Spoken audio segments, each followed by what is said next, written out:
Kansas City Star, that's what I are.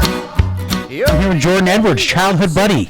Yes. Jordan Edwards. Yes. Talking a little bit, I don't know what we're going to talk about. Podcast, content creation, music. Well, the first thing I want to talk about is the prospect of a Travis Kelce, Taylor Swift Oh, my God. union. 100%. My the creativity is going wild here, right? So I heard somebody on Sports Talk Radio driving in suggesting that we might be able to get a Taylor Swift residency at Sprint Center if her and Travis go well enough. We could just have shows nightly. Right. I think that would be. I think she should feel obligated to do so. Yeah. At cost. At least during the football season, she's going to want to be here for that. Right. Exactly. It only makes sense. Well, my dad and I were watching the Kelce documentary on Amazon, which is more about Jason, and I was thinking like the idea that Jason Kelce could be like Taylor Swift's brother-in-law at some point. I didn't know there was a Kelce documentary. It just came out on Amazon Prime. It's about Jason, and they followed him around for last season. Yeah. Which was supposedly going to be his last season. Right. But then it didn't end up that way. Yeah. Fucking Travis had to ruin it. Yeah. What an asshole. And the pain that guy's in, his knees and I can only fathom. I used to watching Willie Rofe walk around. Like, he had to move. If there was a football near him, he could move like a leopard. He had a weird but he's getting off the walk couch anyway, though. Yeah, he had a weird. True. He was like, remember Lorenzo Kane? I felt like he used to limp around the outfield even when he wasn't hurt. Some people just have a weird. That's just the pimp walk. That's just being cool. Yeah. You know, but who's cool? Willie Rofe's feet had morphed over the years to support the. Yeah, they kind of look towering, behemoth on top. Right. And you're a rugby legend. Legend. you had that. I remember you had that GIF of you bowling over that. I've been viral a couple of times on accident, and that was one of them. Accident quotation marks. Well, I didn't do it. I didn't put any of this on the internet, but that was one of them. Was that from an important game? Like, how was it even? I used to work for a pretty good. No, that was just an indoor rugby tournament that we used to run, and I don't know how that got videoed that night, but actually Sean Porter did it. We hired him because remember Sean Porter? Yeah. Is that a name drop you can pick up? The kicker for the Raytown High School football team. Was he really? I think he did. He started a company called Novell Productions. He may still be doing it, and he was doing wedding videos forever, which, good Christ, now that I could edit a little bit, the money on it. Yeah. Jesus. I'm sure it's soul-sucking. Yeah, that's, my mom, I'm a video producer, video director, whatever. And my mom has been after me for years to do weddings. And I'm like, if you do weddings, you're kind of stuck doing weddings. I mean, the best you can kind of aspire to be is like a celebrity wedding photographer. That's true. And I live in LA, so it's possible. But I'm just like, God damn, if I do like 5 weddings, I could pay for the equipment to do what I actually wanted to do. Right. You know what I mean? Yeah. Or one wedding, actually. Yeah. Get over to Johnson County, do some Overland Park, Leawood weddings. At the time, Sean was doing weddings, and so I was like, dude, come do this. Come shoot our thing, and we'll pay a little bit of money. And so he did that. So that's how I got video. But I was working for a company that had a pretty big social media account in the rugby space. And so my coworker was the media guy. He's like, oh, my coworker's got this video? Well, I know I could have it because he'll just let me. Right. And let me just put it out there. So that went viral. And then my high school wrestling I remember the patriotic. You got to put that up on the screen right now so people can. Well, how many times have you put that on the podcast? How many times have you put that? I don't know that we really used to talk about it on the podcast that much. I mean, we did years ago. So that obviously that was intentionally funny. Yes. But where did you get the patriotic singlet from? I think I stole it from Chad Van Bibber. We wrestled together, if you remember that name. Yeah, of course. So I stole it from him, and then I don't know how I put together the rest of the outfit, but that did go viral. Chelsea Handler tweeted it, so that was. Again, anonymously viral. No one knows it's me, but it was out there. Yeah. Well, I was watching on, was it Wired, I think, or BuzzFeed. BuzzFeed has that series of, where they tell a story behind the memes. Oh, really? That's actually pretty dope. Yeah, they have a story. Behind the music, behind the meme. Well, it's like Bad Luck Brian and those kind of things, and they actually have the real people on there. Overly Attached Girlfriend. They have their own little documentary. Like Fountain Mom. I need a fucking Where Is She Now on Fountain Mom. Is that a Kansas City thing? Or this was a lady came came down from Iowa. This is like 2016. I'm making up Yeah. it. But she got hammered drunk and just started swimming and dancing in the fountains at Kaufman. Okay. And the security guards couldn't get her because they were unwilling to go into the fountain to get her. So she just frolicked about the fountains for a solid 20 minutes. Oh. And it was pretty epic. And there's at least 1,000 people who would love to hear where she is now and how that ended. You know, it's kind of a trend to have those like mermaid shows where the women put the mermaid tails on, and and so maybe they could do that. Have like mermaid night. That's brilliant. That's brilliant. I'm giving you free marketing ideas here. Speaking of marketing ideas, so let's catch people up on who you are and what you do. So I know you because Raytown. Yeah, Raytown. So I'm the same age as your brother Andrew. We played baseball against each other. He was much better. The West Hughes Electric Yankees beat us most of the time. Shout out Ryan West Hughes. I still pass by. I live in Blue Springs, so I'll pass by a West Hughes Electric van, and I think about the Yankees every time. Yeah. I feel like them and the Blue Springs Outlaws were our two main rivals growing up. We were the Raytown Tigers. This is great youth baseball recall. Yeah. I actually have a pretty good memory for that kind of stuff. But now, quick life story. I actually went to Missouri State for 2 years. I transferred to University of Miami, went to film school there. And then I went to Syracuse for grad school for journalism. Okay. Which is like kind of for sports journalism especially. It's like the cream of the crop. Yeah. And it's Bob Costas U. Bob Costas. In fact, when I was there, they dedicated a brand new communications building, and Bob Costas and Mike Tirico both had their own classrooms. There was the Bob Costas classroom, I think the media lab or something like that. Fantastic. Yeah. And you're standing in the shadows of Iron Eagle and Dick Stockton. Yeah, I would love to learn just about Ian and the pronunciation of the name. Yeah, and why did his parents background. decide to do that? Because I feel like doing the weird pronunciation thing is from our generation. Our parents started doing that crap. Oh, really? Taking regular names, and then pronouncing it like weird. It's not Brian, it's Brian or something like that. Well, then the promulgation off that was, all right, we're going to pronounce it Ryan, but like there's 6,000 different spellings now for the name Ryan. Yeah, do you like that you have just a straight up like good old Irish Catholic name? Yeah, make it simple and easy. Those are going to have a comeback. They're already having a hard I'm self-conscious. I had Chick-fil-A right before this. I feel like I have honey mustard in the corners of my mouth. No, you're doing great. Well, if you didn't get Chick-fil-A sauce, you're doing it wrong. Oh, yeah? Well, I don't know what Chick-fil-A sauce is. You're kidding me. Do they not have this in L.A.? Is Chick-fil-A not I haven't that seen far? I don't know if Chick-fil-A, I'm sure they're in L.A., but I haven't seen them as much. Chick-fil-A sauce is the crack part of the crack epidemic that is Chick-fil-A. So that's what actually is it like addictive sweet substance or something? There's a little bit of sugar in there. It's got some honey mustard to it. I like that kind of Hawaiian sort of like sweet and sour kind of sauce. You're gonna love it.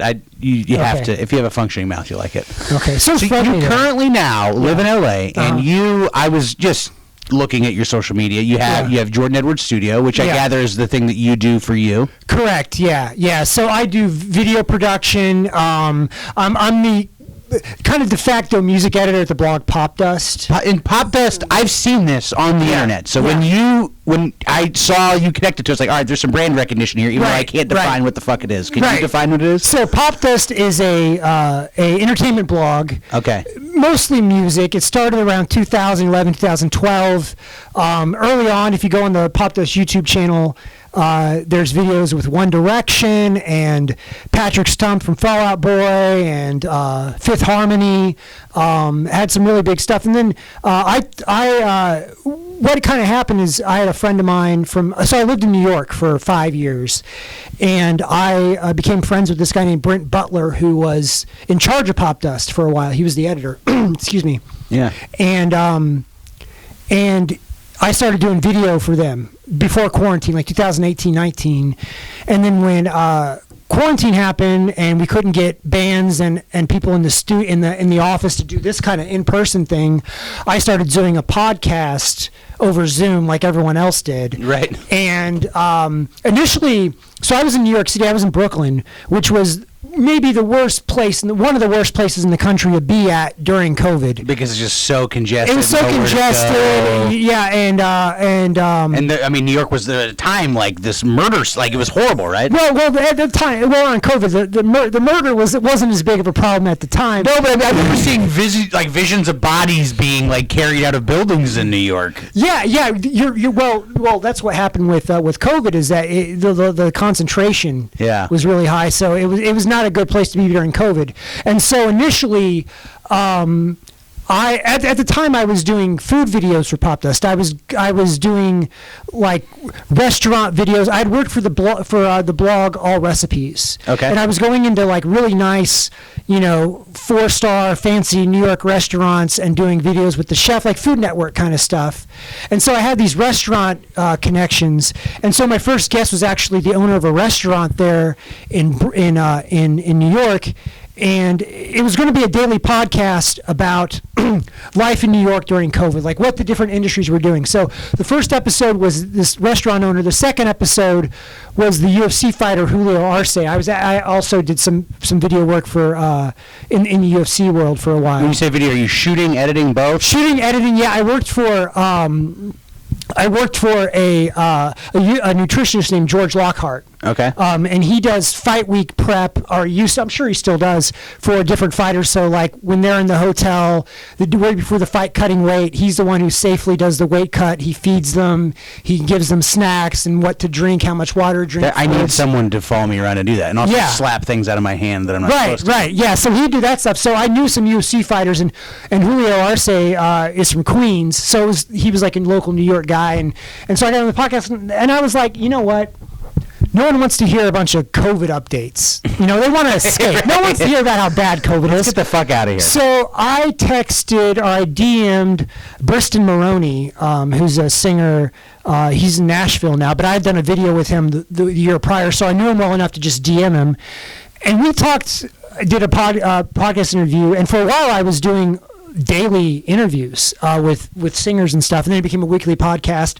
And then when it started loosening up, I kind of just kept going, and I'm up to 154 episodes, something like that. That's awesome. Yeah, so, and we do a lot of nostalgia acts, like 2000s, 90s stuff, as well as the up-and-coming sort of TikTok viral people.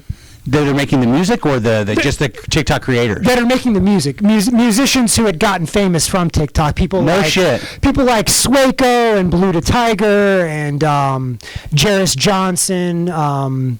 Who else? I'm off the top of my head. But those people that had viral songs. Has TikTok become the new YouTube, or like, is it the way that you're old, people are being? I'm bad, and I'm also not great at like music. I'm new to the music thing. Yeah, I understand that not everyone is in the thick of it like I am. But yeah, TikTok is a big way now for people to go from no one to somebody. Right. There was a SoundCloud era. There was a YouTube era. And a lot of times, we'll deal with people who,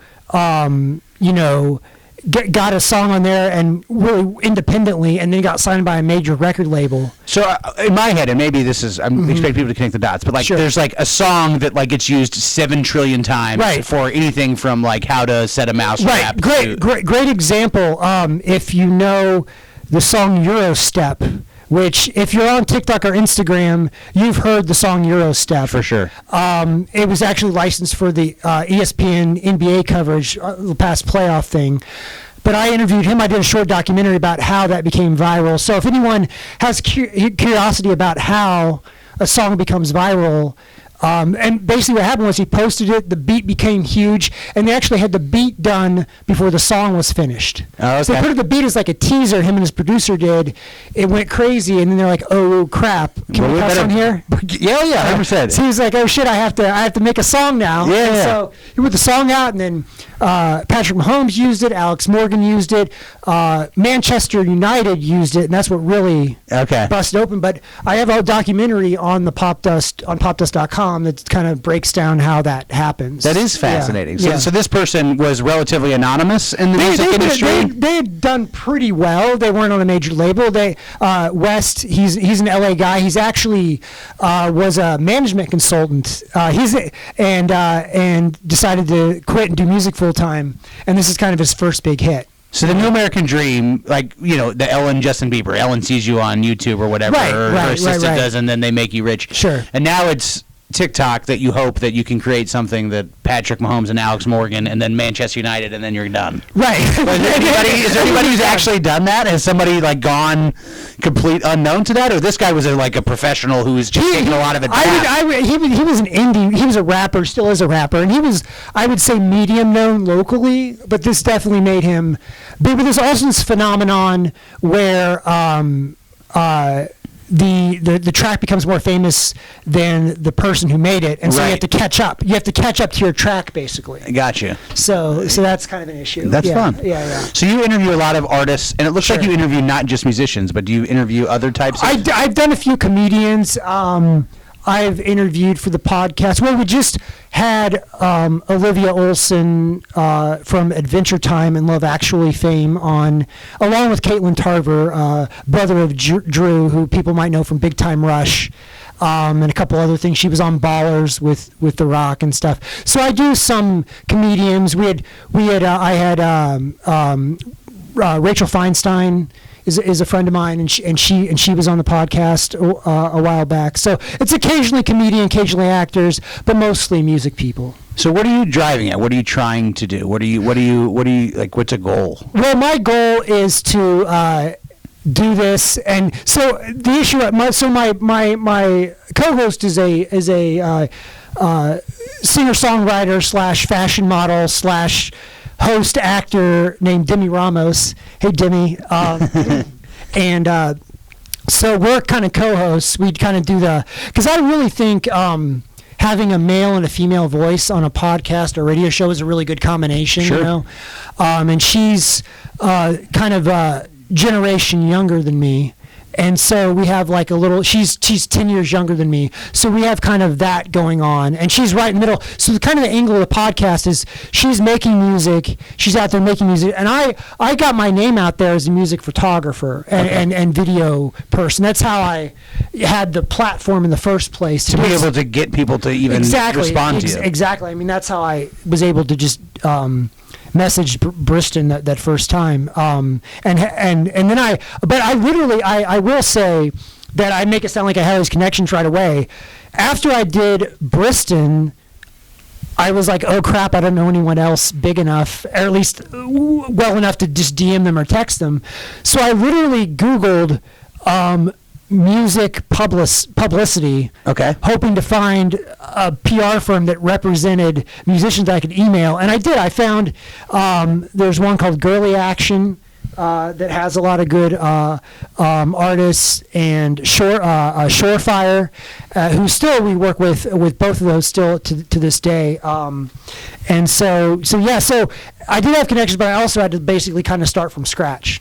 So the reason I found it was so fascinating, I mean, you said, yes, please come in, let's interview. One, because like we like to talk and interview. Sure. I know you've been in, because we've, social media, you find the friends that you went to high school with. I mean, originally we probably had .edu email accounts when we followed each other on Facebook. Yeah. I will say, I remember the last time, do you remember the last time I saw you in person?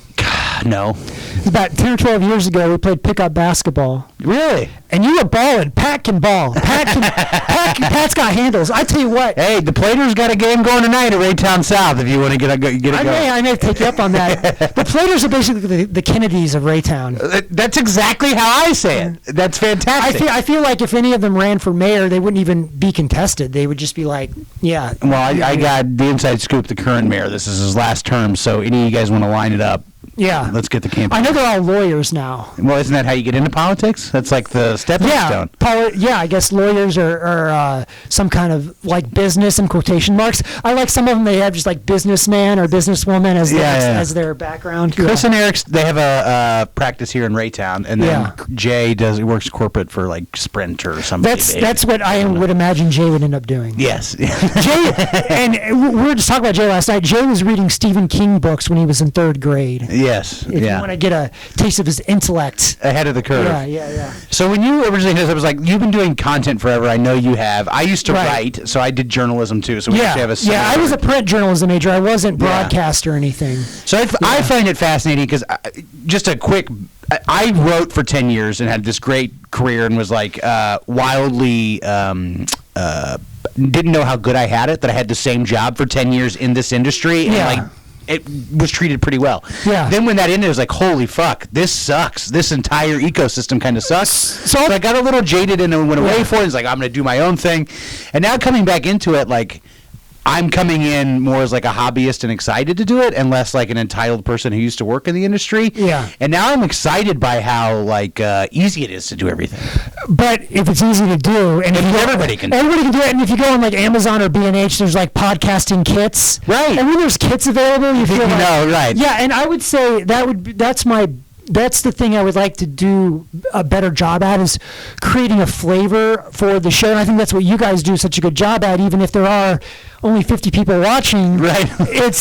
You're creating a flavor for yourself. And I don't see any reason why you guys couldn't be the next Laszlo and Slim Fast. Well, that's really kind. I appreciate it. We have delusions of grandeur of doing things like that as well. Yeah. And the whiteboards to prove it. But I appreciate you. That's what I want to talk about. A little inside baseball about. Because like you're doing this podcast with ambition, right? Knowing full well as someone who also gets a paycheck from like legacy media, or you could probably say that like PopDust is fucking legacy media at this point. 12 years, I guess. Yeah. I mean, there are people that have sold out for 7-figure contracts that are a lot younger than you. Sure. But like you have been getting paychecks from the media establishment. Sure. And so you know full well where we are in the kind of podcast bubble stage, and yet you still have ambitions to do it. Well, it's hard. It's what encourages as I'm really good at like climbing the ladder. You know, we started out with lesser known guests, and we're getting bigger and bigger. Right. And part of that is I feel like the record labels, the publicists, the manders, they trust us not to be idiots.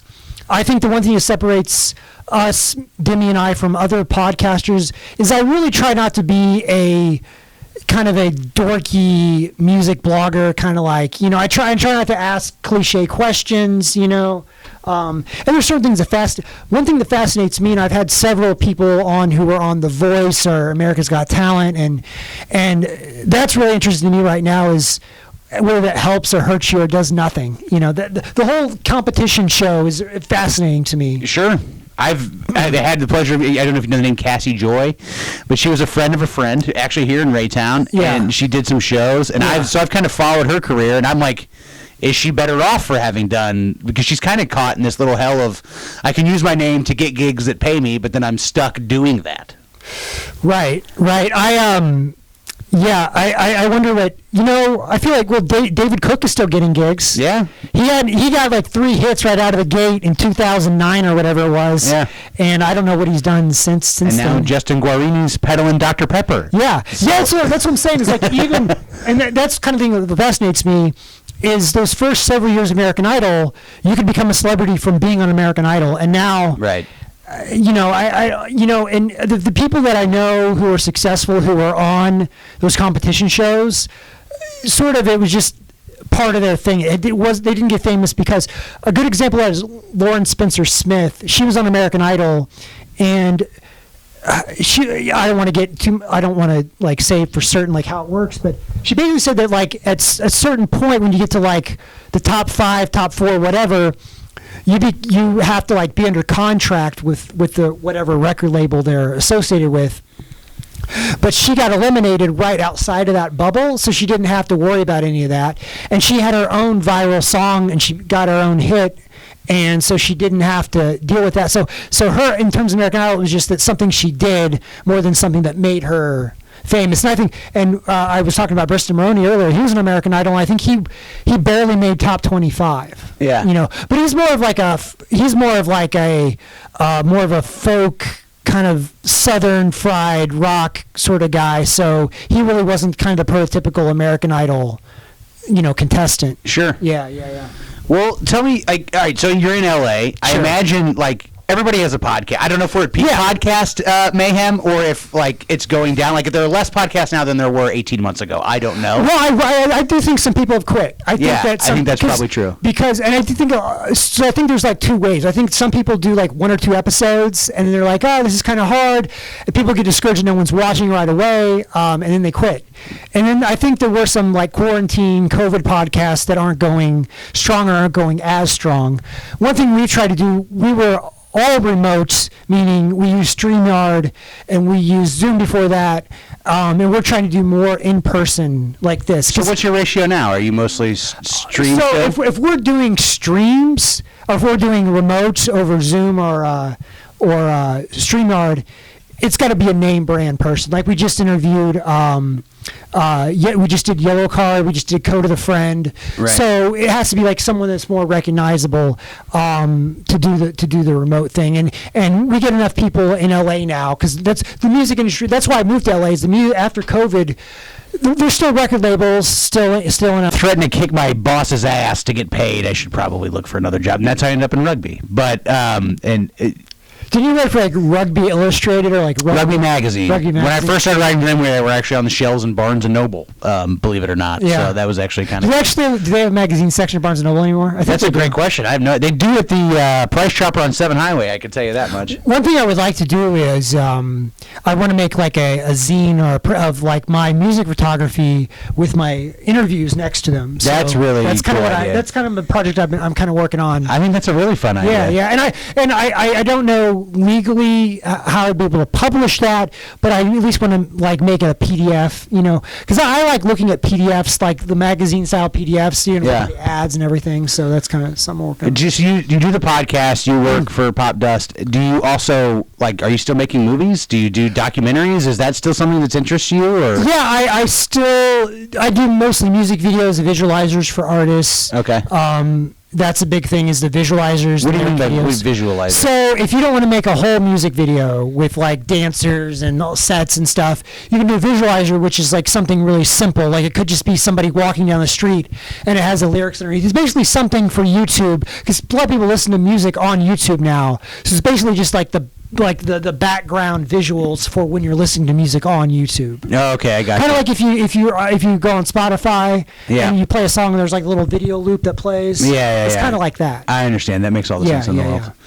Very fascinating. Well, that's crazy. So the big projects then is the podcast. That's what you're excited about. Yeah, right? and the issue I'm having now is that was supposed to be a side thing, and now I'm having to convince people that I'm actually started at PopDust as the video and photo guy. Yeah. Because I'll ask them to do photo shoot. The artists do photo shoots, and I'm sure that sometimes there's people like, aren't you the podcast host? Like, and you're taking photos too? But I was like, no, this is what I was doing first. Yeah, that's funny. Yeah. So people actually will know you through your podcast and then meet you through the PopDust now. Yeah, people know. I occasionally, I haven't got recognized in the grocery store or anything like that. But, yeah. Well, here in Raytown, me and Alex get recognized every once in a while, so it's pretty. Yeah, big. you are like local celebrities. Yeah. I have been recognized at a garage sale. You and Steve Serrano. Yeah, that's Steve Serrano. I used to work with Steve Serrano at the Comments. Good guy, Steve Serrano. Yeah. Well, very cool. I appreciate you doing this. So I do want to ask you a little bit about the music. Sure. What do you see being? Do you see a gap? Because let me tell you what we're trying to do. All right, so we have started to do what we call them gnarly markets. So it's every second Saturday. We're trying to get a live music in the parking lot. Some vendors create a First Fridays. Brewer and Shipley. Right. Yeah. One took over the line. Yeah, that would be great if we could get that. But we're trying to create basically live music, and it helps our sales. It boosts our sales a little bit, get some new people in here, get some new people following us on social media. Sure. But we just last time started recording it, the performances, doing some interviews, pushing them together so we can introduce musicians you've never heard of through their story in the podcast and weaving it together with the song. I think that's a great idea. And you guys have that garage out back, like kind of the lounge area with the TV and stuff. I think that would be a great idea to get people in here to do live performances. Yeah. It's a great idea. So that's what we're working on. I think that if I don't know, I don't give a shit about a musician talking unless I give a shit about their music. That's good insight. And I think it's hard to just get okay, they have 3,000 or they have 30,000 followers. I'm supposed to care about this person. Right. And that's a good example. There is a gap there between what perceived popularity versus someone you'd want to listen to for 45 minutes talk about their music. And you're talking about, we get emails, people asking me in the podcast, is we choose guests based a lot of times on will somebody listen to an interview with this person? And that's why we do a lot of the legacy artists. Legacy is a music industry term, basically means people who are no longer making hits. Yeah. Their biggest hits are behind them. Their biggest hits are behind them, and that's actually a designation they have at record labels. Like, I have a very close relationship with Atlantic Records and Warner Music Group in general, and they have like a legacy artist, department or whatever. Sure. And that's how a lot of those record labels now are making money. They make money too. Well, they're making money through licensing the songs. Think about all the artists who have been on Atlantic Records: Aretha Franklin, Led Zeppelin, and you go to the Warner side, Fleetwood Mac, all sorts of people, and they license all that when they're on a movie, TV show. They're getting the money, from that. So 100%. That's honestly what's keeping the lights on, because people can't make money. That's the biggest issue now with younger artists, is making a living. Right. And I think that's why they really push the social media, because you can make money, influencer money, endorsements, paid posts, that kind of thing. But also, the bigger you get on social media, the bigger venues you can play and go on tours, festival gigs, and that's a bigger source of income than record sales, because it's just unfair on Spotify getting 0.3 of a penny per play or something like that, where you can have a song with 100 million streams and not be able to pay your mortgage or something. That's the crazy part, right? And I think podcasting's not that dissimilar. Like, I don't know how much work you put into your podcast or how mindful you are. Not enough. I'm guessing you're put in at least as much as people that have cashed in pretty significantly. Right. Like, that's the weird thing. I don't know. Like, you can make cooler art easier now, but it's a lot harder to monetize it now. Yeah, it's a lot harder. Well, it's more. There's more saturation. There's more people. 100%. There's a lot more people with a lot more tools in their bag. Yeah. Where are you on the monetization pathway with the podcast? Not very high. Not very. Yeah. I mean, we get paid by PopDust like anyone else who works for a media company gets paid, but we don't have a title sponsor or anything like that. I jokingly, there's a sushi place down the street from me called Sunny's Sushi Hut. Yeah. It's in a strip mall next to a 7-Eleven and a bartending school. Yeah. But they have really good food. And so I kind of shouted them out on one of our episodes, kind of as a joke, but not really. Yeah, hoping. You even get like free sushi rolls for the guests or something. Yeah, exactly. Well, I think that, like, the enduring people that keep doing this and like put effort into it we do it because we have a thrift store that we are, and you have a studio setup, and this is a really cool setup. Yeah, thank you very much. I really like your Kansas City sports inspired and background here. Yeah, we sold a few pictures, so there's a couple holes, but so everything's for sale. Pretty much everything's for sale. There's a few things we won't sell, but I like that. I'm looking now. I'm shopping right now in real time. Well, see, the great part is I've sold the same George Brett picture. These are just Walmart frames, and then I just print the picture and then I put it in there. So I sold the same George Brett picture like 4 or 5 times, and people think they're buying a bespoke, unique one. Is that ethically sound, Pat? I think it's okay. Yeah, I mean, look, you got to do your own due diligence. This is a secondhand store. Yeah. They're happy when they walk out, It looks good in your office regardless. Right. You should tell them it's like from the original negative, like printed from the original. Well, look, then people come in here and they get a Led Zeppelin band T-shirt. Like, I don't have any, like, Sure. There's no way for me to prove to you that it was from Walmart. Sure. The truck, but. Are you, what do you guys kind of bullshit around, but do you guys talk about Kansas City sports stuff, or what's your main? I mean, well, to be honest with you, Quinn and I do Hustle and Bustle to promote the show, and that's one we've been kind of doing for a while. Me and some buddies did the Foolish Club, which was a podcast network. It's kind of gone away just because of time. Wasn't it like, I saw you guys, there's like some Kansas City podcast network. We did, yeah. So we were a Kansas City podcast over the Foolish Club. We kind of branded it, and it was really just this runway. I don't know how to explain. I ran out of time. My buddies have all kind of run out of time to get it together and do it. And there was this runway of doing it, and I really felt like you had to get video done, and that was just harder to do. Right. 18 months ago. Or 2 yeah, years and ago that's the thing too. Is you're catering now, like it's almost like a YouTube show as much as it is a podcast. I feel like unless you're super famous or your podcast has had some really interesting true crime hook or something, you really need to do video. as a supplement, you know. What I'm learning, and this is nothing new, right? This is Gary Vee, everybody else. If you run a business of any kind, you are also a media company. And you can choose not to be, that's fine. Right. But that's leaving a large lever that you can choose to pull on the table if you want to move anything. Right. So everything's a brand at this point. And so a thrift store needs to be big on social media. Anything needs to be big on social media. Right. And have a presence so you can capture people's attention so you can tell them to come and buy your stuff. Yeah, and this is off the rack about 30 minutes ago. That's good stuff. Yeah. That's the World Series 2015. And I didn't get one of these when it happened either. I was living in D.C. at the time. Well, I'm glad I can help you out and get that on your back. Yeah, I feel like I feel like a real Kansas City fan. You can say if the sushi roll company doesn't come in, you can drop a ad for us and say you're sponsored by Gnarly Hussle. And so I mentioned before, do you have a would you like to get like old Chiefs and Royals players in here? 100%. That would be great. Yeah, 100%. Yeah, I can help. No, I put in a few calls. Yeah, I would appreciate that, Jordan. Yeah, I did mention that. I was talking to Pat before I went to college with Harold Kuntz from. Is he on Fox Channel 41? I don't remember. I think he's on 41. I think he's on Channel 41. Yeah. And I mean, obviously, Harold Kuntz phonetically looks like you know, like was that a thing in college? Well, no. What's funny is it's good that he never went by Harry. Okay. It's Harold. Yep. Which you cannot go by Harry if your last name's Kuntz. Yep, correct. But you also don't get a choice if you're around enough people. They'll just enough peers of your own. That never really, he's such a nice guy. Yeah. That has nothing to do with you can't walk around being a dick if that's your name. If you have a name like that, you kind of have to be a nice person. Yeah. To where you make people feel guilty for saying that. Yes, 100%. How do you feel about the Royals next year?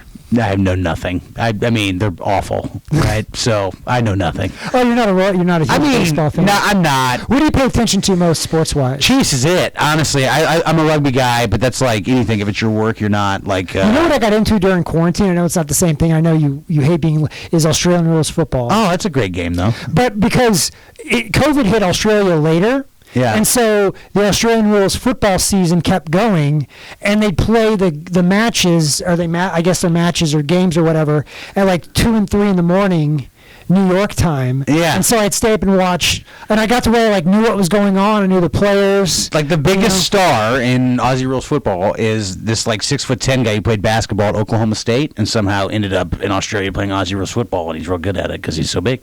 Yeah, well, I remember that's a thing where there's multiple Australian rules kickers end up being punters in the Chargers had a guy Darian Bennett several years ago. That he was an Australian rules football guy. There's the Browns had a rugby punter very recently. So. Yeah. I mean, your career's done. What do you mean? Rugby? Do you still play rugby at all? I coach rugby and I administrate rugby, so that's kind of like what I do to make money outside of this place. So I'm still balls deep in rugby. Yeah, balls deep in rugby. That's a podcast right there. Yeah, that would actually be a great name. I've been contemplating a rugby podcast, getting back in the games. Well, that's another thing. If you're starting a podcast, if you have a specific industry or world that you're in that's kind of underserved in terms of podcasts, that's an angle you can always take. We're talking, I've kind of been entitled, not that anybody cares at this point about what we're talking about, but I've been entitled in that in my space, no one is doing a podcast that wouldn't be easily surpassable within a few months. So I still feel like I have a little room because in rugby's so fucking slow to the game that there's no one in LA. I mean, the Atlantic Records headquarters is still in New York. It's still in New York, but the artists have mostly moved to either LA or Nashville. So if you really want to get in-person content, videos, podcasts, and whatever with musicians now, LA and Nashville are the two places you really want to be. What is that like? If I'm this artist who's in LA trying to get something done, there could be a guy who gets 20 listens to a podcast asking me to come to his basement, or there could be somebody who's the armchair expert. Then there's some that's the entire spectrum there, right? So that's a wide spectrum. I would say I'm in the middle. So you have credibility from working as a photographer and whatnot? Right. That helps. Right. Do you still struggle with people being like, I don't know if I want to go to this guy's basement? Do you get self-conscious? So first of all, there's no basement. No basement. It's LA. We need a basement for. And I will say we've had people recently to the apartment, but I'm I think I'm going to switch. I actually do have a studio, a photo studio, and I think we're going to start doing shows there simply because it's easier to set up. You don't have to moving the furniture around and moving lights around and basically turning your living room into a studio. It's a pain in the ass. And the artists are happy to come by, but it's better to go to a studio. Well, I just mean like. You could be inundated, I would imagine. If everybody has a fucking podcast, and we're in the land where everyone's trying to be somewhat famous or have a brand of some kind, like you must just be getting hit up left, right, and center. So, like, your guests on average, I wonder how often they're getting hit up for podcasts.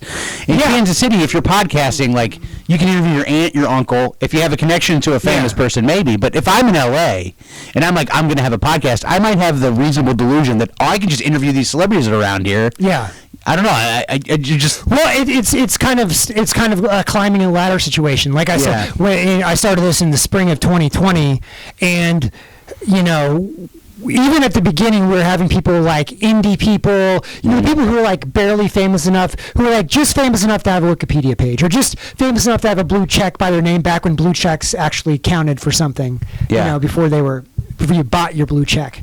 And then I just started, once you get this person, you can get that person, you just kind of climb the ladder. And I think one thing that has helped us is that we're not, like, I'm not a dorky music blogger. At least I hope I'm not a dorky music blogger. And so we try to be, a little bit above your average, people. But there are...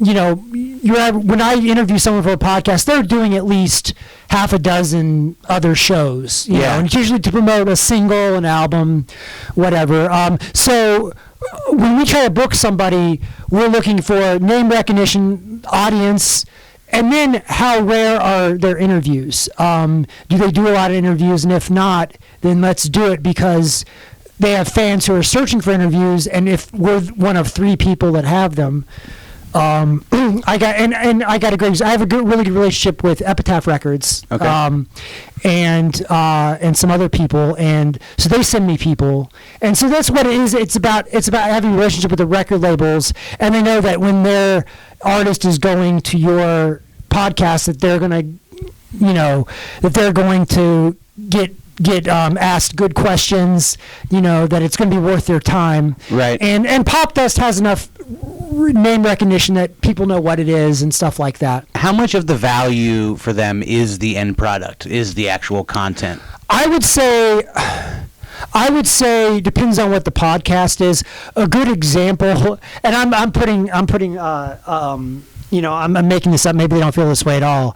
But a couple weeks ago, we interviewed 2 of the members from MXPX, the what I call Warped Tour punk band. Yeah, absolutely. And basically how that came about was. They were in town to do Joel Madden's podcast from Good Charlotte. Joel Madden does the podcast for Alternative Press, and the MXPX guys and the Good Charlotte guys go back 20, 25 years, and so he basically squeezed me in after Joel Madden. So that particular show, there's only 2 of them. There's only 2 because he was only in town for 1 day. Right. So that's what we look for. We look for name recognition, and if they're not doing a lot of other podcasts, so ours stands out. Consider it is something you have to consider when you and also we try to do legacy artists that maybe aren't hot on social media, like we did Thurston Moore from Sonic Youth. Okay. We did Mark Arm from Mudhoney. People that aren't currently hot. Don't have the throngs of TikTok followers. Right. Thurston Moore isn't the hottest. In fact, Thurston Moore, what's funny about him is he called in on his cell phone from London, and we had to set up. We actually put our microphone up to a speakerphone. That's how we recorded his audio. So, and to me, that's what I enjoy most is interviewing artists who have been around for 20 or 30 years because they have more of a story to tell. They've been around longer. 100%. How have you always been a music head? Like, has that been something that's been driving since I was when I was a junior, senior in high school? Some of my friends were in bands. People, some Raytown name drops. Neil McGoy and Jordan Duckworth were in a band together, and I did like a documentary. And their guitar player for a while was Enrique Chi from Making Movies, who was one of the few bands, not few bands, but they got out of Kansas City. They're like nationally known, internationally known. And so I did a documentary about them, and then when I got to Missouri State, I started making little documentaries about my friends' bands and stuff like that. And then I went to University of Miami for film school. And was that the project that made you decide that film school was something you wanted to do? Yeah, I got a camcorder for I took a regular still photography class when I was in high school, and I thought about this, Pat. I really can't recall. Everyone has that origin story where they were like, I want to be, but I don't remember what prompted me, what encouraged me, what interested me in being getting into video production. But I didn't do it for a while because I got out of school before you could do YouTube shows and stuff. About the burp. There we go. No, you're fine. Yeah. I'm sure that'll be used for the promo now. Yeah, but so I was kind of in this no man's land because I graduated college kind of right before all the YouTube shows and, sort of that vlogging sort of took off and making web series sort of took off. So I felt kind of like I was, at the time I had to either work for a studio or get some kind of low-end production PA job or nothing. So that's when I went to journalism school, Syracuse. I took a year off. I interned for a production company out in LA for the summer and didn't really find a job. Worked at Banana Republic. Yeah. And then I went to Syracuse, and then I worked for the Syracuse Post-Standard as a sports writer while I was still in college. I covered the Syracuse, at the time were the Syracuse Chiefs, which at the time were the AAA affiliate of the Blue Jays. Okay. And so I did AAA baseball. I was the beat writer for the last 6 weeks of the season. I actually, my little trivia question, at the end of that season, the Chiefs signed, they have September call-ups for baseball, and so the AAA rosters kind of get depleted, and so they kind of sign guys from independent leagues, and they signed a pitcher named Pat Mahomes when I was there, and I remember they signed him. He was at the time he was playing for the Sioux City Canaries. What a name! Was the team he was playing for. So I did that. I did a little college football. I did a little auto racing. And then I got more into the entertainment journalism, and sports. Then you turned left. And then I turned left. Well, I can remember. I was trying to figure out how to write about auto racing. Well, yeah. Well, there. I don't know the name of the circuit, but there's a circuit where it's dirt tracks, but it's stock cars, and it's like whatever the highest level of dirt track stock cars is, and one of the biggest races is in Syracuse. Okay. And so they sent me there to cover the race there, and I was going to be like a sports writer for a while, but what I couldn't stand? I didn't like the idea of being in a locker room and talking to people after they got their asses kicked. I was at they didn't fucking like it, I'll tell you that much. The worst part is can I just get your attention for 4 minutes so I can ask you some questions so I can go write this fucking thing so I can go home? But instead, you're going to go sulk in the shower for 30 minutes. Right. Let me tell you a story. This is kind of a long story, but it's a funny story. It's one that I need a drink of water for you. I'm with you. Mm-hmm. Can you cut out the water drinking, or do you leave the whole thing in? Well, I will today. Okay. I will today. I appreciate it. Yeah, I got appreciate it. So I'm covering AAA baseball for the Syracuse Chiefs. And they have a game against, I think they're playing the Ottawa Lynx. And the league at the time was called the International League because they had teams in Canada. And Ottawa Lynx was the last Canadian team, I believe. But that game, the Chiefs committed a league record 10 errors in the same game. And so it became a national story, this 10-error, kind of one of those weird, quirky stories. And there was a guy on the other side of the press box who would cover the opposing team they would freelance, because the AAA teams don't have a traveling beat writer. Right. The only people who had a traveling beat writer in AAA at the time were the Paw Sox and the Scranton Wilkes-Barre Yankees. The Yankees and the Red Sox had the traveling beat writers. But everyone else, they had this one guy who was the freelancer who wrote for the opposing team's paper. And he called me over and he said, well, I have the writer for the AP baseball writer for the AP, Associated Press, on there. Can you tell him what happened? Do you have any quotes? And I had gone down into the clubhouse. The players don't want to talk to me, but the manager talked to me, and he gave me all his quotes about how embarrassing it was and da da da. And so I fed this guy these quotes. I fed the AP writer my quotes. I go back to the side of the press box. I finish my story. I send it to my editor. He goes, "Do you have any more quotes?" I said, "Well, these are great quotes." He said, "The AP already used them." I said, "Those are my quotes." So what had happened in the 20 minutes between me giving the AP these quotes and me writing the story is they just took them. So then they became basically property of the Associated Press. That's fascinating. Yeah. So this guy kind of did me dirty. Yeah, and he knew it. He knew it too. Swindled. Yeah, and poor guy, he had those like really like diabetes swollen ankles. So, Yeah. So if he's still around, he's probably not in very good shape. So I'm not going to talk ill of him. But yeah, that was kind of a lesson in like, doing your own reporting. But I was so excited to talk to a national media. Sure, I'll help. Yeah. Yeah, totally. That makes a lot of sense. I have some good stories like that. Yeah, I mean, I don't know. That can't compare to writing for the Tailgate Times. Right. Yeah. Well, that was what it's called, right? I wrote for Warpaint Illustrated, which was Scout.com's. They basically had all these. NFL Market had a print mag. I don't know if they still do the print magazine. I imagine they don't. But it was a subscription offering where you got like a behind the scenes message board and news online, and then you got the magazine. So I wrote for them, and that got me credentialed for a couple of years, and got me a paycheck. Though I did have to go knocking on the door of my boss at the time for my paychecks. That's always a good sign. Yeah, that's always a good sign. If I get in that space, that's and the big thing too is production values. You can come out of the gate and you have a nice camera. Like you got a real camera here. Right. You got real microphones. You're wearing headphones that look very professional. Thank you very much. Looks like you're on Mix 93 over here. That's what I'm trying to do. Right, yeah. So very cool. Well, look, I appreciate you coming to Jam and talking with content creation and catching up. And this was fun. Yeah. If my socials, Jordan Edwards Studio, you can follow me on there, and you can see my whole portfolio at jordanedwardsstudio.com, and go to popdust.com for my latest interviews and photo features and stuff like that. And I feel like nobody likes comparisons unless they're fully flattering. Like you gave us the Church of Laszlo potential one there, so we'll take that.